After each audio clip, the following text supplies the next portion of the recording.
దేవునికి మహిమ కలుగును గాక. మన రక్షకుడైన యేసుక్రీస్తు ఘనమైన నామములో మీ అందరికీ నా హృదయపూర్వక వందనాలు తెలియజేస్తున్నాను.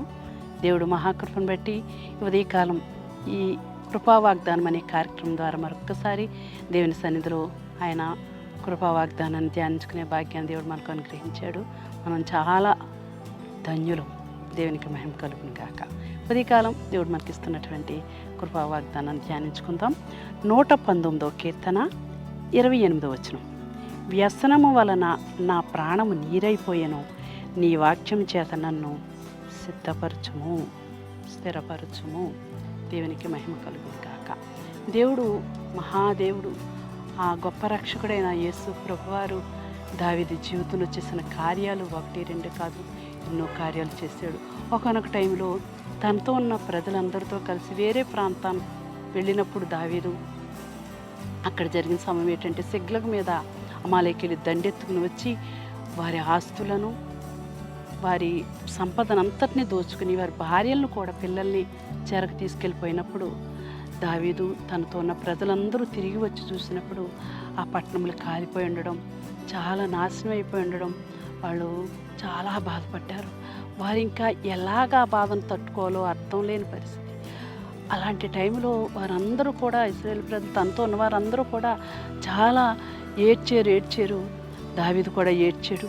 చివరికి ఆ బాధను తట్టుకోలేక ఆ ప్రజలందరూ దావీదు మీద తిరుగుబాటు చేసి దావీదును కూడా చంపడానికి ప్రయత్నం చేశారు. అయితే దావీదు అయితే మాత్రం దేవుడి మీద ఆనుకుని ఉన్నాడు. ఆ ప్రజలందరూ అయితే దేవుడు ఎన్ని కార్యాలు చేసినా అన్నీ మర్చిపోయారు. చివరికి దావీదును కూడా చంపాలని ప్రయత్నం చేశారు.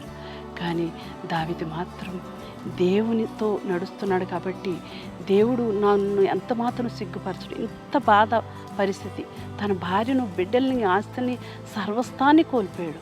అయినప్పటికీ కూడా దావీదు ఒకే మాట పలికాడు, నా దేవుడు నన్ను ఎంత మాత్రం సిగ్గుపడనివ్వడు. ఇదిగో దేవా, నీ శరణుజొచ్చున్నాను. ఇదిగో నేను ఇంత బాధలో, ఇంత వేదనలో నీ వైపే నేను చేతులెత్తుతున్నాను. తప్పకుండా నా వేదన తొలగించేవాడు నీవే. ఇదిగో నా ప్రజలందరికీ న్యాయం చేసేవాడు నీవే అని దేవుడి మీద ఆనుకుని ప్రార్థన చేశాడు.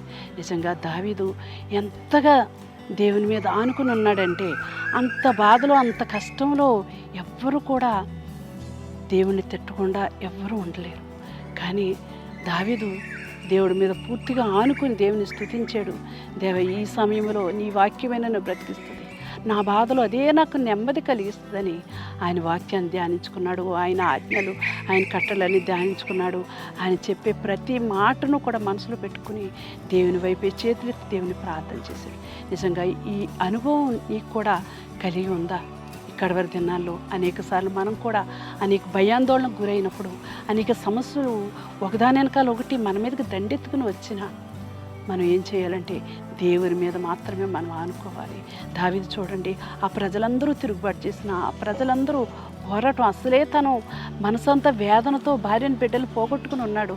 కానీ అదే సమయంలో అక్కడున్న ప్రజలందరూ కూడా తిరుగుబాటు చేసి తను చంపాలని ప్రయత్నం చేస్తున్నారు.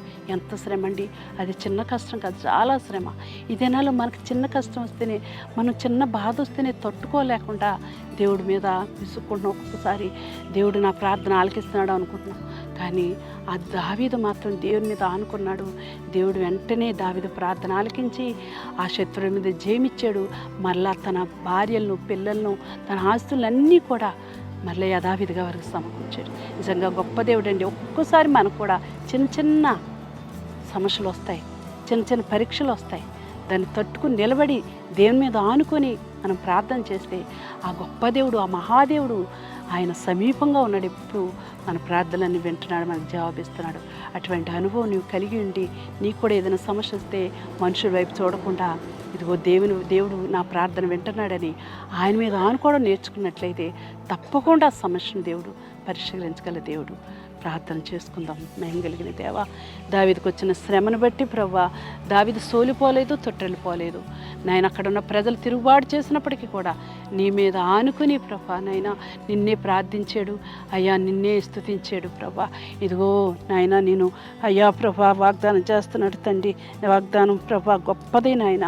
నువ్వు వాగ్దానం చేసిన దేవుడు నమ్మదగిన దేవుడు అయ్యా, నీకు స్తోత్రాలు. దావీదు జీవితంలో నాయన నీ వాక్యమే నన్ను బ్రతికిస్తుందన్నావు అయ్యా. నీ వ్యసనం వల్ల నా ప్రాణం నీరైపోతుంది, కానీ నీ వాక్యమే నన్ను బ్రతికిస్తుందని చెప్తున్నాడు అయ్యా.